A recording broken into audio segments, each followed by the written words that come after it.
Welcome to the On the Edge podcast with your host, Scott Groves. Hey, what's up, boys and girls? I'm actually here in person live, way too fucking hot outside to smoke a cigar, so we're just drinking beer instead. I'm here with actually the coach and owner of the two Vegas 10th Planets, and I think some other stuff that we'll get into, Casey Halstead. We've become friends, I would say, over the last year. I've been working at 10th Planet in Henderson and really interested in the journey of how some short, tattooed white guy becomes a black belt in Jiu Jitsu and owns a couple Eddie Bravo establishments. So where the fuck does Casey's life start?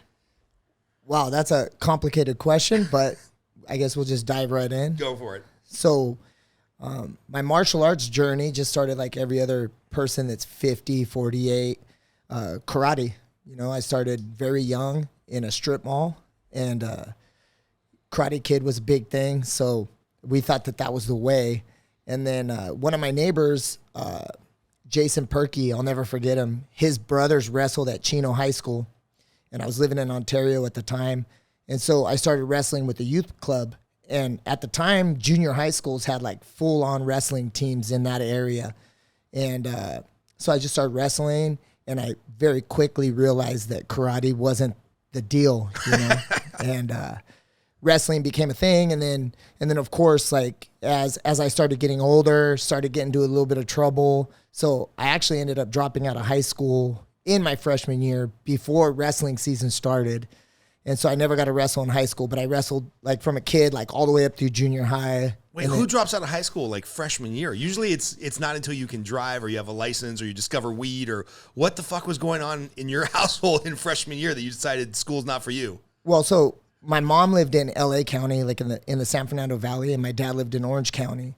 So I was kind of like bouncing around between counties. And then when I started going to high school in Orange County, it was just, the beach was there. It was just super hard to go to school. And so I was ditching all the time. And, you know, my dad likes to party, and so he's not home, just a single dad raising a wild kid with zero direction. I had a lot of love growing up as a kid, but not a lot of direction. Right. And I just remember one day telling my dad, like, hey, I'm done going to school. I'm not doing this. It was like in the beginning of football season, and I was actually playing football. So I was like part of the freshman football team. And my dad was like, hold on, what? And I'm like, yeah, I'm not going to school. And then he's like, no, you got to go to school. And then we kind of like grab ass with each other. And then he had to leave to go to work, and I was just refusing to go. And so he just went to work. And then the next day he came and dragged me out of bed. I got up and went back into bed, and I just stopped listening to him. And eventually he was just like, all right, whatever. And I don't get the feeling that you come from a soft family. So at some point, he just doesn't beat the shit out of you and be like, all right, go live on the street if you're not going to school? Or my dad's not like that at all. Actually, I wish he would have beat me, because, I mean, that's what I needed. You know, right. hard heads learn through lumps and bumps, and he just wasn't the guy to do that. He's very passive. You know, he was in Vietnam, and when he got out, he just became extremely passive. And yeah, it makes sense. And, you know, I needed an ass whooping. And that's why I always responded to wrestling coaches and football coaches, you know, because they would just get on me. So anyway, just kind of being like a teenager, just running around the streets with zero direction. Nothing good comes from that. And, you know, it's interesting because as my kids become older, like I got a 20-year-old daughter now, and along her development age, so all of a sudden she turned like 8, and then I was like, damn, how did my dad leave my mom when I was 8? You know, like, wouldn't he want to be there because I'm raising my daughter as a single dad, right? And then like when she was a freshman in high school, I was really pissed at my dad because I would just sit there and I'd look at my daughter and I'd be like, I wonder if she could even compose the words to tell me she's going to drop out of school. And it's a funny game. We do it to this day. I'm like, Abigail, just tell me you're going to drop out of college. And she's like, I can't even think of the words. Like, it's not. And so as my kids are aging into these years that I was really pushing back against my family and what was right, it was really hard for me to deal with a relationship with my dad and my mom because they allowed me to get away with so much shit as a kid.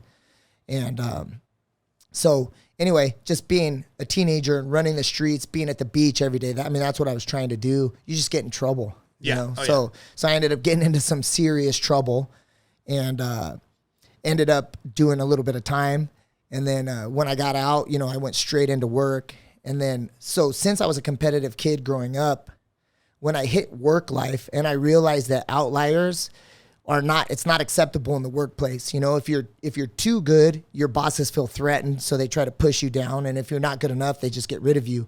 So this like 20-year-old me is like running around in like corporate America and just realizing that I had to be average, and then you succeed in this average space. How did you get out of jail and go into corporate America? Like not a lot of jobs out there. Well, I mean, times have changed a little bit in the last 30 years, but not a lot of jobs out there for high school dropout felons or whatever it is you got in trouble for. Well, it was a felony, but I had a juvenile charge. So the way that they word it is I wasn't convicted of a felony. I was committed to the state as a ward of a state. So like on all applications, it says, have you been convicted of a felony?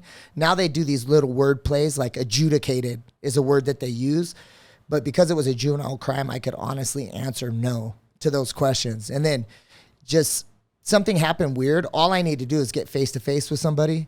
So if you look at my resume, it's not impressive, but if I can talk to you, I can win the interview. Right. So I was able to talk myself into some pretty good positions and make some pretty good money.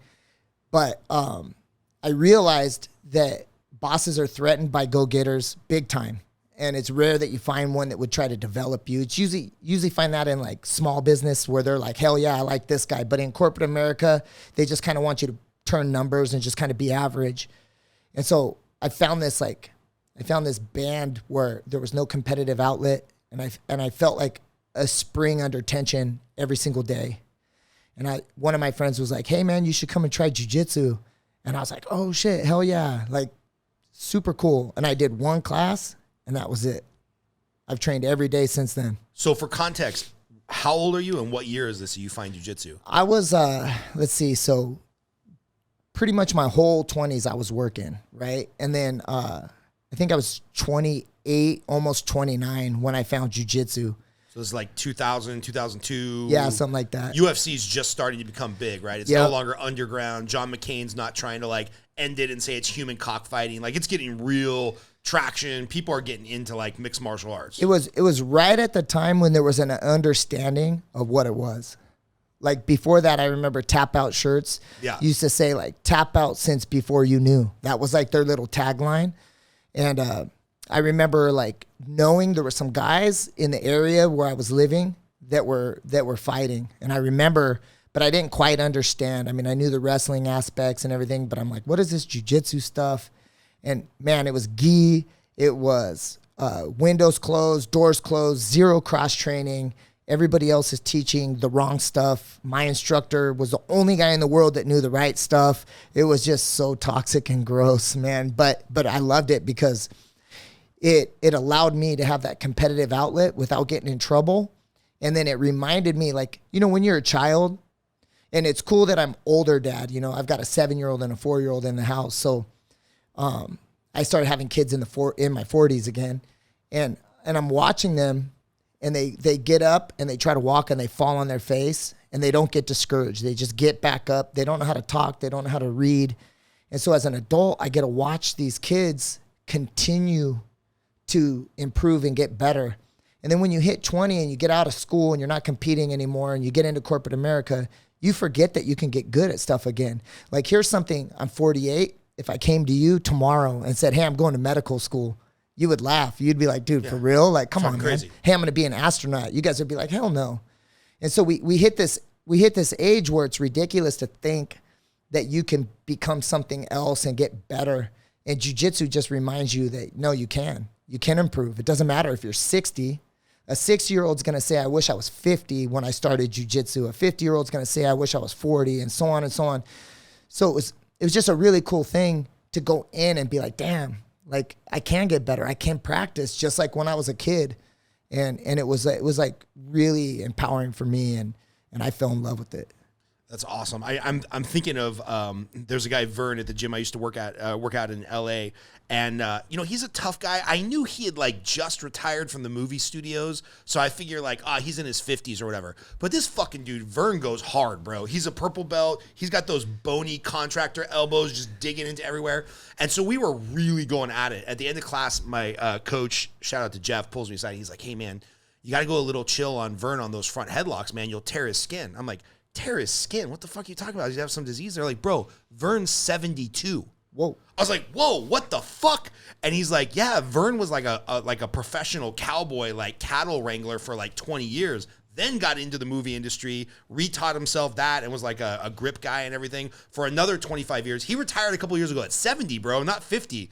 And I'm like, this guy looks young as fuck. And here he is in there, because he had kids later in life, with his 20-something-year-old kids just learning jiu-jitsu alongside of him. And that guy's still like breaking new ground at 72. Instead of everybody I knew when I was growing up was like just waiting to die of emphysema at 72.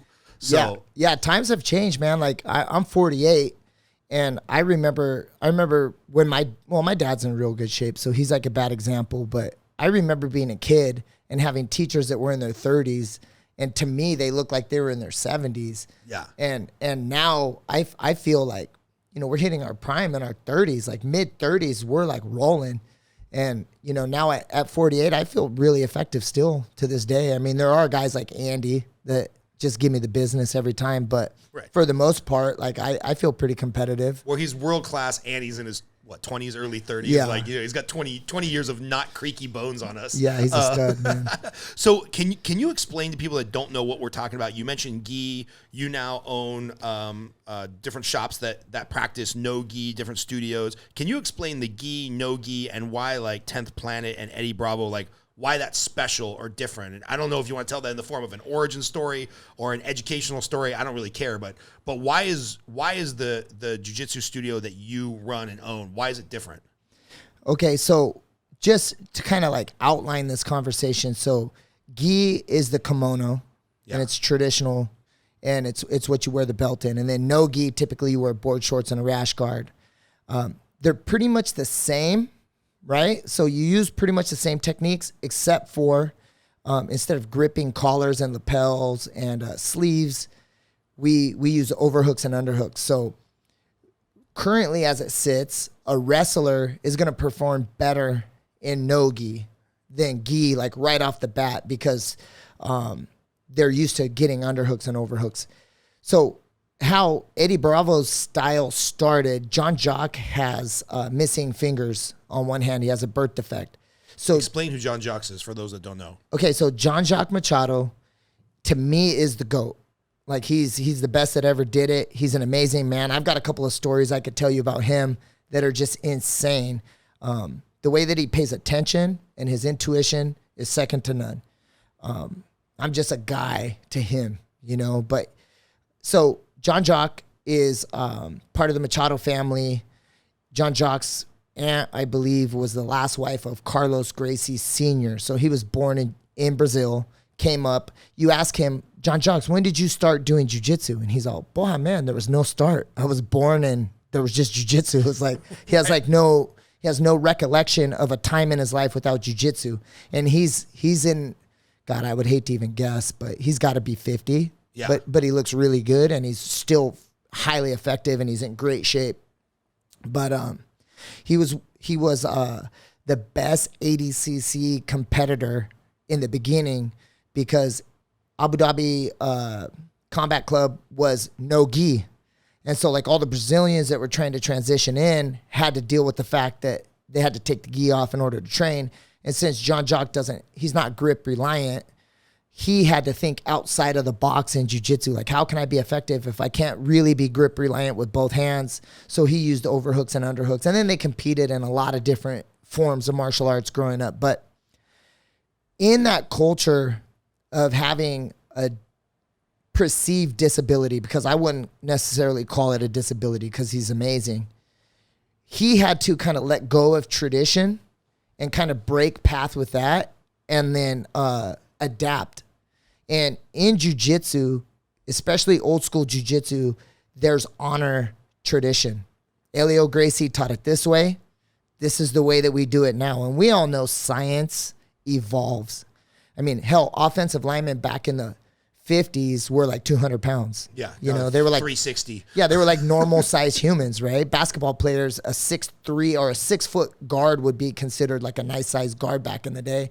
Now you got to be 6'6". I mean, so we know that things just evolve, and hanging on to tradition too tight oftentimes will leave you behind at the end. And I think Jacques was ahead of the curve. So you got a guy like Eddie Bravo who only thinks outside of the box. Like, this dude cannot be confined to a specific way of thinking. He's always going to challenge. And having an instructor, so like the instructor I came up with was exactly the opposite. It was like, nope, there's only one way to do this. Well, hey, I've been hitting this a lot just like this. Well, you're doing it wrong, and you're hitting it on guys that suck. As soon as you do it against a good guy, it's not going to work. And I mean, he was so rigid, and it was gross. Right? It was just rigid. And my basics are good because of it. Like, I'm not going to lie. But it was just like there was no room to breathe. There was no room to grow. It was like training in a room with just darkness. Yeah. It's like the military. It's like, this is how you will do a push-up. This is how you will shine your boots. This is how you will make your bed. And you're like, but there might be a better way. No, fuck you. This is how we shine our boots for the last 200 years. That's the way you will do it. Exactly. That's exactly how it was. And so here's this guy, Eddie Bravo, who is incapable of being in this rigid environment, and he just happens to stumble upon Jacques. And maybe he could have gone to a different Gracie family where they were rigid and he wouldn't have made it. And you ask Jacques, like, hey, what do you think about this? He'll be like, oh, it looks pretty good. Like, how does it feel? Like, oh man, it feels good. I'm doing great. And he's like, good, then it's working. It's good, you know? And so he really encouraged Eddie Bravo to think outside of the box. And Jacques was the best no-gi grappler back in the day. And so that thinking kind of like helped Eddie evolve into this overhook, underhook player who Eddie was a high school wrestler. A lot of people don't know that. So like leg riding and twisters is like a really big thing. And so having Jacques, like, yeah, heck yeah, hit the twister. That's super cool. Like, grab your leg from the bottom and guard. Like, this was pre-rubber guard. Like, no one really knew what it was. And then so Eddie started seeing his idols in jiu-jitsu just getting smashed because Eddie came up in the gi. This was all gi back then. Yeah, and for context, the gi, you know, the big judo robe, you know, what people are probably picturing of a kimono. For Jacques to be amazing with that thing on where you depend so much on grips, it would be like taking LeBron James, cutting off his 4 fingers that he guides every jump shot with, and then he still is the greatest of all time. Like, I mean, that's the equivalent because so much of the gi is grips and holding on to people. And then Jacques is just like, oh, there's not a hand there. I mean, it's fucking crazy. Yeah, he can grab with like his thumb. He's got a little thumb. Yeah, like he can grab with it. But that's why he relied on overhooks. And that's how like the rubber guard came up. Like, you overhook, you shoot that rubber guard up. And so Eddie Bravo simultaneously UFC was kicking off. And then Eddie Bravo saw all his idols getting beat up by Mark Coleman, Mark Kerr, like the Smashing Machine, all these guys just getting inside a closed guard and just smacking jiu-jitsu guys around. And Eddie Bravo was like, damn, there's got to be a way. And the rubber guard is to create the grips. That's really what it is. It's like you throw the leg up, you grab your own leg, and you're creating a grip when there's no gi. And so that's kind of how no gi started. And then simultaneously, there's a guy named Chris Brennan who was in Orange County. He was a Jeremy Williams guy, Apex, and they were like Nam Fam, like a bunch of like pioneers of MMA, Bao Quach, Ian McCall. They were all down in South Orange County, and they were doing no gi. And now Chris Brennan has a gym called Next Generation in Texas, and there's a bunch of affiliations around. They also rank like jiu-jitsu ranks, and they do only no gi 100% of the time. And primarily, with the exception of 10th Planet and Next Generation, there's not a lot of teams that are 100% no gi all the time. Right. And so Eddie Bravo was like, all right, my mission is strip the gi off. Let's get guys in the UFC that could smash wrestlers with jiu-jitsu. And that was his mission. And that's how the rubber guard started. And the whole game was to be able to control posture of a big wrestler. You know, this is like pre-weight classes too. Right.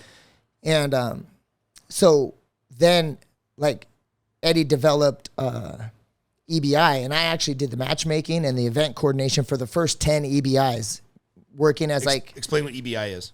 EBI is the Eddie Bravo Invitational. And so many years ago, I think they've been going like maybe 10 years now. And Eddie Bravo used to just say this funny thing, like, go to an IBJJF event and all you see is girlfriends and families, no fans. Like, nobody wants to watch a gi IBJJF event. It's slow as shit. It's boring. It's slow. It's boring.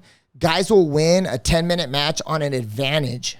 So or they'll get you DQ'd. Back in the days, there was no leg locks at all at any belt rank. So they would take your leg and make it a reap and then look at the referee and be like, hey, man, he's reaping me. And then he would get disqualified. And then the guy would jump up and rip his gi off and act like he did something crazy. And so Eddie and Master Victor Davila, he's the Mexican Joe Rogan. So he does all the UFC commentating in Spanish. And I remember we were at the 10-year 10th Planet reunion in Hollywood. And we were all like half drunk. And I remember Master Vic was telling me like, hey, we're going to do this thing. It's going to be submission only. But because we're going to put it on TV, it's got to have time. And we don't want to finish in stall. So we're going to do this shootout, kind of like college football. Everybody starts on the 20. You put your offense against their defense. And then they get a crack at you. And then you keep running it for as long as you can. And I was like, wow, man, this idea is so interesting.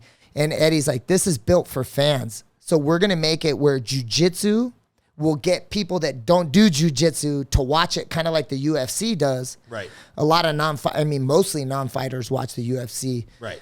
And I think he's accomplished it. I think the EBI rule set's great. And from that, like Danaher Death Squad, they're pretty much primarily no-gi school. Yeah.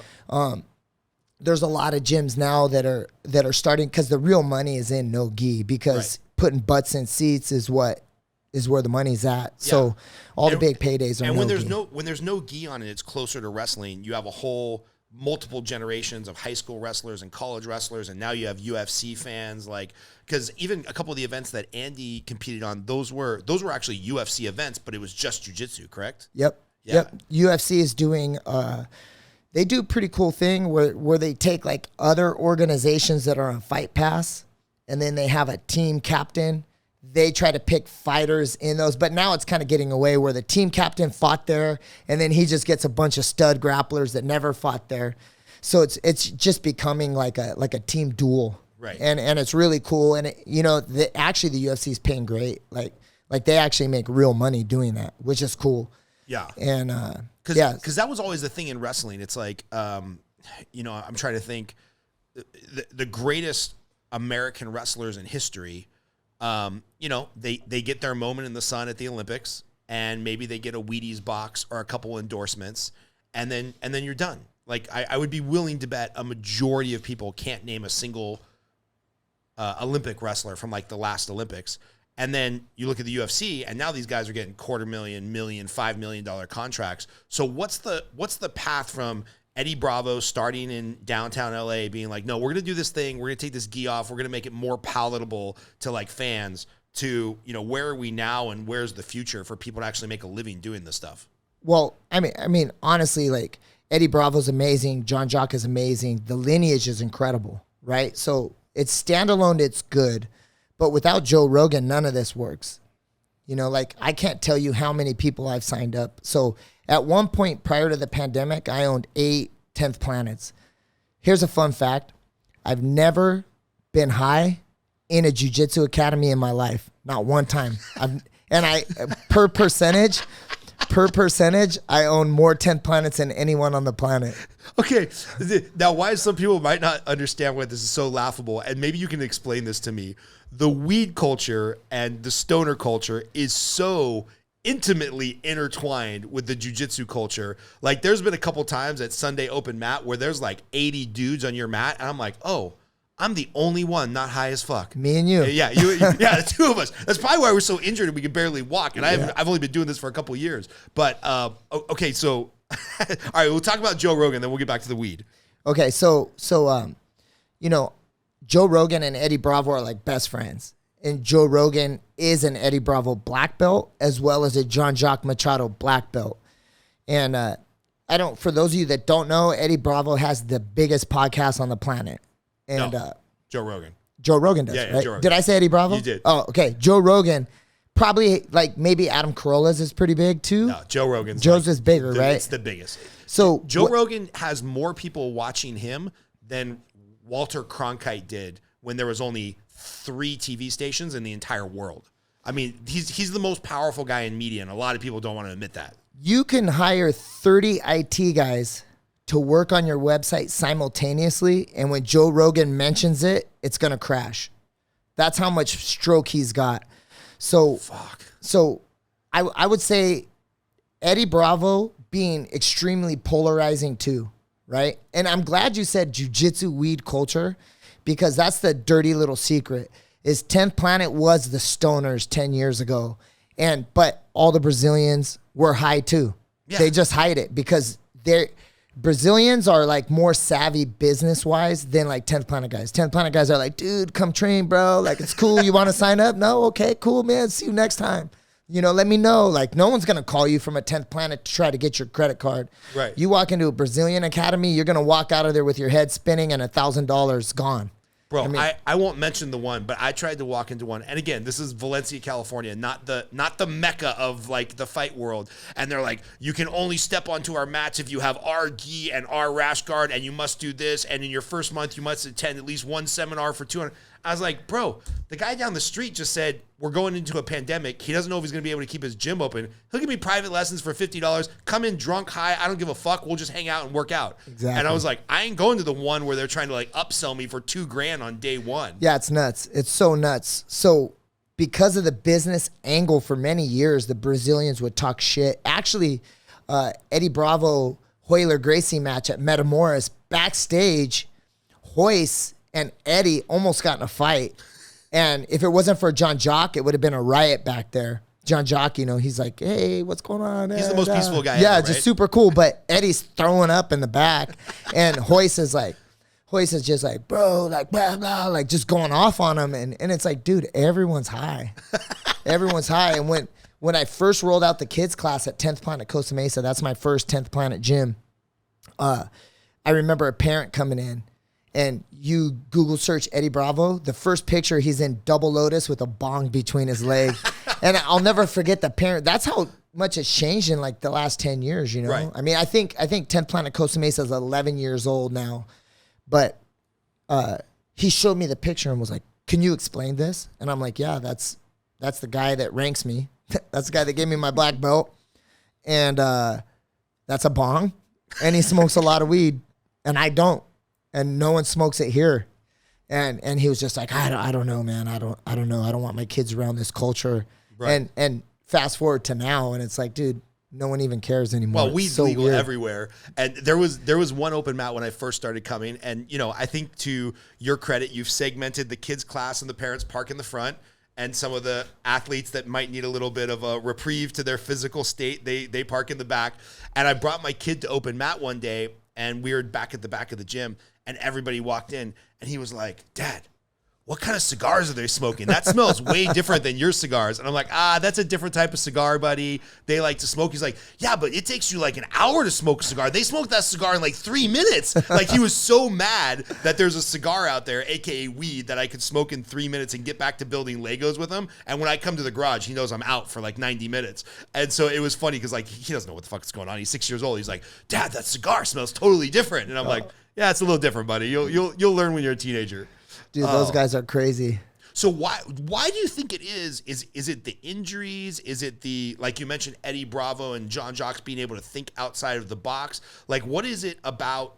And you don't really use, like I said, I've never seen you high at anything we've done. But what is it about the weed culture that is so intertwined? And we're talking some world-class jiu-jitsu people. When we were at the ADC trials, I was walking around like, I don't know who's sober in here. Nobody. Nobody. Yeah, exactly. What is it? Is it the physicality? Is it opening of the mind? Is it curing for injuries? Like, what the fuck is it? Well, I mean, damn, I honestly, like, I would just think that when you're so hyper-focused on improving, you become all consumed with getting good. Like, Andy has no balance. Zero in his life, right? And tell everybody who Andy is, your star people. Andy Varela is like, he's probably number 3 in his weight class in the entire world. He's about to do the biggest grappling event in grappling, ADCC. He made it to the big show. And I mean, I've coached some of the best fighters in the world. You know, I've had Mark Munoz, Tony Ferguson, Lance Palmer, Carla Esparza, Alex Perez, Chito Vera, Ian McCall. Like, the names I could name 1,000. Cody Stamen, Joe Benavidez. Like, I've had all these guys, and we fought for UFC titles. And I remember when Tony Ferguson first walked into the gym, I was like, holy shit, this guy's like a Lamborghini. He's already so good. I need to make him 1/100th of a second faster than he already is, and he's going to be a world champ. I knew it. And I mean, I've had like really talented guys come into the gym, and I'll never forget when Andy came into the gym. I had more of a feeling than I did when Tony came into the gym. And a lot of people don't know Andy's a hell of an MMA fighter too. And I'm just like, bro, like, and me and him have these talks now. I'm like, dude, if you don't make it to the UFC and knock a lot of dudes out in the UFC, I failed you as a coach. Like something happened.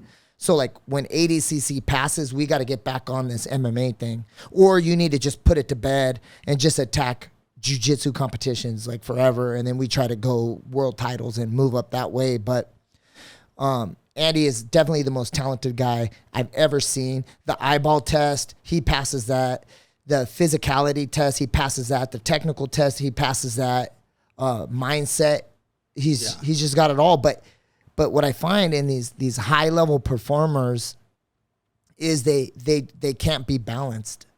And I think that when you become all consumed with improvement, even when you're sitting at home idle on the couch, it's still on. And it never turns off. And I think that the cannabis, I think it actually helps them kind of like shift gears and get out of that mindset. Yeah. Because you'll just burn out if you don't. That makes a lot of sense. I know people in other professions who are addicted to perfection, or they're addicted to doubling their income every year, or they're addicted to being the number one guy in the deal team. And, you know, whether it's a couple drinks or a joint or whatever, like they have to have some release, because if not, they will be the person that just doesn't sleep for 7 days because they're trying to perfect this, or they're trying to perfect the spreadsheet or something. They'll drive themselves fucking bonkers. Yeah, I would recommend if I was talking to somebody and they were like, Coach, man, I'm trying to make $1 billion and I cannot sleep. I'm all consumed with this. Instead of getting on like smoking weed a lot, I'd say buy an Airdyne and go in your backyard at night and go 30-second sprint, 30-second cruise, 30-second sprint, 30-second cruise. Do that 3 5s, and believe me, you're going to be exhausted. Or you'll puke. Yeah, and you'll be fine. Yeah. Like you're improving your cardio. It's low impact, and you're going to be so exhausted that nothing can stress you out. But you know, I mean, these guys are physically exhausted too, you know, so smoking weed. I mean, I just know they get on Call of Duty, they get high, they kind of get into this little world where they're shooting people and they're just high. And then 3 hours goes by and they're tired and they go to sleep, and then they wake up and do it all again. Yeah. Yeah. So tell us a little bit about your journey. You know, you mentioned you're at one studio, you know, just drilling. There's only one way to do it. You find Eddie Bravo. When did you find Eddie Bravo? Where were you at age, belt-wise? And then how does that turn into a business? Because I got a lot of friends who I've spent a lot of time with who I'm not in business with. Yeah, true. So I opened up I guess I should back up. My instructor and I were both getting ready for an MMA fight. And there was like a casual that would buy like a lot of tickets. Actually, the funny thing is we're cool now, me and this guy. But my old instructor and I are not cool. And so we would do 3 fresh guys, 1.5 minute goes. We had a cage and a boxing ring. And so you'd be in the boxing ring and it'd be all kickboxing, no takedowns. And then you'd go in the cage and it would be like full MMA rules, right? And you would have 3 fresh guys and someone on the timer. And he was actually getting ready to fight too. So he was in the ring, I was in the cage, and it was 1.5 minute goes. And then a fresh guy would come in. So they were shark tanking you. And we did 12 1.5 minute goes. And then we would switch and then do 12 1.5. And it was just a lot. And there was a casual that was just in there. And he was in on my group. And I was so tired. This was after the kickboxing rounds. So now I'm in the cage and I'm trying to fight off all these guys. And of course they stacked the deck. Like all the tough guys were in there except for this one kid. And he took me down and he started hitting me. So I got up and I hit him with a 1-2 and knocked him out cold. Like he just was out, right? And I didn't even mean to. I didn't follow up. I was not being malicious. I was just tired and I was fighting. And he shouldn't have been there. So like, I think it was like a management problem. Like if some like normal dude was trying to get into some real MMA training, like I run the MMA practices now. So I'd be like, bro, it's not for you. Like, no, you know, like don't. And if he pushed it, I would say, hey, if something happens to you, don't be mad at yourself. I'm telling you, don't do this. Yeah. And so anyway, we had Chin down. my instructor and I had like a little beef about it. And then so basically I just became a free agent. So I was like training around, and then one of my very dear friends who's a black belt opened up a school called Subtech MMA in Irvine. And so I was kind of in between gyms. I was bouncing around just trying to figure out where I was going to be. I'm already in my 30s. Like, what am I going to be, an MMA fighter? Like, what a ridiculous thing. You know, my wife is amazing. And she should have told me, like, dude, you're an asshole. Like, you should, like, what's wrong with you? So I'm taking, like, these amateur fights and just being a total goof. So right? in your 30s, you're taking amateur MMA fights. Yeah, and I'm like, I'm going to be in the UFC. Like, this is what I'm going to do. And I'm just injured all the time. ACL reconstructions, like, just always injured, right? And so then I end up kind of, like, catching, I end up kind of, like, growing roots at Subtech. And my boy Ron Turner, we're still pretty close, like real close actually. But at that gym, one of Eddie Bravo's guys, Rick Marshall, was working. He's like a tech guy. He was working down the street. So he used to just pop into our gym and train. And he was a really technical guy, like really impressed. Because you got to remember, I came from a super traditional background. And so now I'm training 100% no gi. Like 100%. I was getting ready for MMA fights in a gi back in those days, right? And so this guy's coming in and he's showing me shit that, like, I didn't even think it was humanly possible. I was like, what is this? And he's like, bro, Eddie Bravo. And I know Eddie, you know, I knew him already, but he's like, we're going out to Hollywood. Like, why don't you come? And then I went to Hollywood, and I just remember Eddie literally murdered me. It was insane. And you think you're pretty tough at this point. Yeah, I'm good. I'm real good. Yeah, I'm good. Yeah, I'm young still. You know, I'm in my 30s. I'm like full of testosterone. Yeah. I'm fighting at 155 pounds. I'm like 180 every day, just strong. And I'm like, man, I'm gonna run through these fools' chests. Watch. And he just fucks you up. Yeah, and he's like, hey, go with this guy. And they're just humbly, politely, just smoking me. But they're smoking me with technique that I don't know. Like, they're putting me in the lockdown and just shredding my legs apart with the electric chair. And I'm like, what the hell? And I mean, I kind of knew the electric chair, but I didn't really know it. Like, right. And then Eddie rolled with me on my first day there. And his squeezing power, his clinching power is so strong for a little guy. And I felt like he was going to break my clavicle. And I was just like, holy shit. And then I had a similar experience. I asked him something, and he was like, hell yeah, bro, that's cool. Like, that's good. And I was like, man, this is where I got to be. This is it. This is where I got to be. And then, you know, I always want to try to start businesses. That's what I do. I want to be an entrepreneur. I don't want to work for anybody. And I was working for an oil major at the time. And my boy Ron was having me, like, handle a lot of his gym stuff. So I was kind of learning, and Eddie and I hit it off. And then I was like, man, you know, like, we're renting space out of this gym. We're going to move into Costa Mesa, like right off of MacArthur. And I was like, man, we should just, well, actually, at first I didn't want to do a 10th Planet. I was just going to keep the Subtech name, but have our own freestanding building. And then it just turned out that it made sense to do a 10th Planet. And then once I opened 10th Planet, Eddie and I we got super tight. And then from 10th Planet Costa Mesa, I opened 10th Planet Buena Park, 10th Planet Orange, 10th Planet Irvine, 10th Planet Las Vegas, Tucson, downtown. Damn. And then Lombard in Chicago. I invested in one of my guys that used to train in downtown. But he actually just gave me my money back, so I don't have any piece of that. But yeah, I mean, that's pretty much how that all happened. So what's crazy to me is, like, you know, I do mortgages, I coach people, I've got probably 6 employees. Finding good staff that you can find in a 9-to-5, sit behind a desk, no physicality job is fucking tough. When you're talking about somebody to open a gym with, you know, because obviously you can't be in 9 places at once instructing.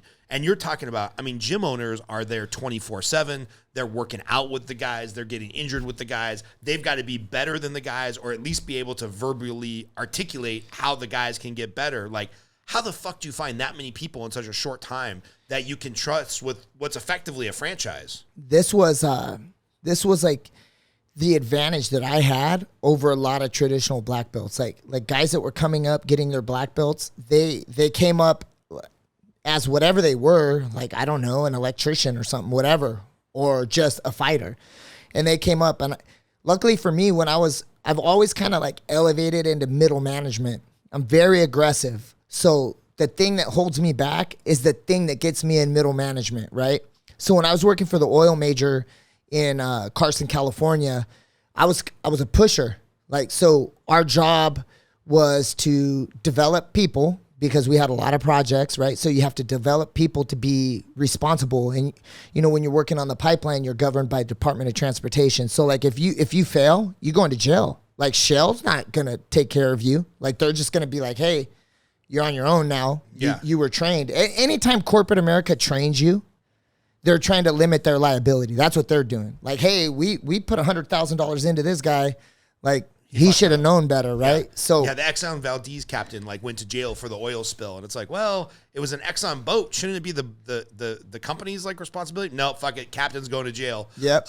Anyway, same thing. Deep Sea Horizon. Like, none of those dudes in BP went to jail. Like, right. You know, it's all operators that got in trouble for that. But so developing talent is something that I've been really good at. You know, and martial arts, you have like I don't want to say. There's really no way to say this nice, but you have leverage because these dudes want their black belts, right? So, but I'm also like, one thing that I did, I'm not going to name the guy, but I love him, man. And he's performing at like such a high level as a gym owner. And he's actually making other businesses as he goes, exactly what I always wanted. But I'll never forget, this is how I judge talent. So I sat this kid down and I was like, hey man, actually, his first day of training, like, he's a good-looking kid. Think Spencer. Yeah. He's a lot like Spencer. Good-looking kid, really smart. And I was like, hey, man, you're going to own one of these gyms with me one day. Now, fast forward a few years later, he's like a blue belt, purple belt. And I'm like, hey, man, and I know he's driving like a really nice car, expensive, and I know the kind of job he has, so I'm just estimating that he's in debt. And I sat him down. I said, hey, okay, so here's what I want you to do. Is I want to try to help you a little bit. Go home, and I want you to get all your credit card information. Don't list it by dollar amount, list it by interest rate. And I want the highest interest rate all the way down to the lowest interest rate. And I want to know everything you have, and email me that tonight, and I'll pay it. And he was like, what? Like, why would you do that? And I'm like, because I want to invest in you. And then you're going to live lean, and you're not going to have anything, and you're just going to grind, and you're going to make it happen, and then we'll go into business together. I promise you. And he emailed me like that same night a list. So I met him on that following Friday, and I wrote him a check and paid off all his credit. And then, and now, like, he did exactly what I said. Many years went by. He's a black belt now. He owns his own academy. And that's how I kind of developed the talent. You know, I let him know, like, hey, this is what I expect, but I'm not just going to tell you. Like, I'm going to do more for you than anybody will ever do. And all I ask is loyalty for a couple of years. And then we're going to go ahead and get a gym, open it up for you. And then you'll be on your own. And you could do what I did down there with like your own stuff. Yeah. But, you know, it's just, for people that don't know, like, the gym circuit, and I grew up in boxing gyms. It's so funny. Do you know Fabiano Aya, the first guy that was like the lightweight Brazilian championship when UFC first went to weight classes? Really great guy. He had opened a gym in Eagle Rock, California when I first got out of the Army. I walked in there. He found out I was a high school wrestler. He was like maybe 130 pounds soaking wet. Pinnacle of his career, you know, second-degree black belt from Brazil. And he was like, hey, you wrestle, man? I'm like, yeah. He's like, if you come in here on Saturdays, because I was like 170, and give me like a wrestling workout, I'll let you come to the gym for free. This motherfucker would just like try to break every bone in my body for an hour and not want to teach me shit because it was his workout time. So I got burnt out in like 6 months and never went back to jiu-jitsu. So I fell in love with boxing and grew up around boxing gyms. I boxed a lot. I've got like 5 fights. What you're explaining is like an abundance mindset. And there's not a lot of gym owners that have an abundance mindset. Most gym owners have this scarcity mindset for, God forbid, one of their trainers does a private lesson or tries to make money on the side, or holy shit is going to open their own gym one day. They lose their goddamn mind. And there's so much politicking and anger and backstabbing. Like, you're not normal, man. Like, maybe it's normal in the Eddie Bravo circuit, but like in the gym world, CrossFit, boxing, Soul Cycle, Orange Theory, you know, anything other than these giant corporations like Planet Hollywood or Planet Fitness and 24 Hour Fitness, other than that, which is a giant corporation, you go to any gym franchise or small mom and pop place, there's a scarcity mindset of like just pettiness. And I don't get any of that from you. Yeah, it is. No, you're right. And I actually use that exact abundance mindset, but it's not always in me. You know, like I do feel insecure at times, you know, and I battle with that. Every martial arts movie ever made, all the old Kung Fu theater movies, House of the Flying Guillotine, all of that stuff. It's always the master is getting challenged by the best pupil. And this is the same in jiu-jitsu, right? It's funny that you bring this up because there's like a really interesting conversation. I won't name the name of the guy, but he's in town. And he's like the biggest guy in town in jiu-jitsu. So you could go from there, right? And it was at EBI. And I remember him telling me, he was like, hey man, I told him I moved to Vegas and I was opening up a gym. And he was like, hey man, you know, everybody thinks they're going to move to Vegas and they're going to make thousands of dollars doing jiu-jitsu, teaching jiu-jitsu. And I'm like, yeah, you're looking at it all wrong, dude. I go, you're looking at it like there's a 12-inch pizza pie and I'm trying to take 25% of that pie. I don't want any of your guys. I want to make that 12-inch pie a 32-inch pie, and I just want a small sliver of a giant pie. And I'm like, you're looking at it wrong. Like, we're not fighting for students. That's not the idea here. The idea here is like every time you sign up a guy, that's good for me. That's just another person preaching jiu-jitsu, like another person loving jiu-jitsu. It's not you take from me and I miss out because you got the guy. That's not how you look at it. You look at it as another guy in the game. That guy's going to have kids. His kid's going to be in the game. He's going to talk to somebody who lives by me. They're going to sign up with me. I'm like, dude, it's not this like either or. It's all just good. Like, I don't know what the hell's wrong with you. Like, this is just such a weird conversation. And I'm like, I want nerds. I want disenfranchised people. I want people that I can make like a real impact with. Like, you can have all the athletes, have them all. Like, I don't want any of them. Right. I'm gonna give me the kids that are like one step away from suicide. Let me help those guys. That's what I want. And I've always kind of had that. And then the other thing is like letting your students breathe. I don't charge for privates either. So like Andy makes a lot of money on privates. He doesn't pay me. He doesn't kick nothing back to the gym. Like other gyms, it's like 30%. Yeah, but, or 70. Or whatever. If you're at Equinox or some shit, these poor trainers are working like slaves. I mean, that's what I'm saying. It's all a scarcity. How can the guy at the top squeeze the most money out of the shit? And it's like, you know, because of that attitude, I probably end up spending $100 a month on fucking rash guards or something at your gym that I don't fucking need. My wife's like, don't buy any more goddamn rash guards. Oh, I brought those, by the way. Yeah, I have them in the car. Thank you so much. That was rad. So, yeah, but it's all from that mindset. And I don't think enough people appreciate that about what's going on. Join us next week for the second half of this podcast.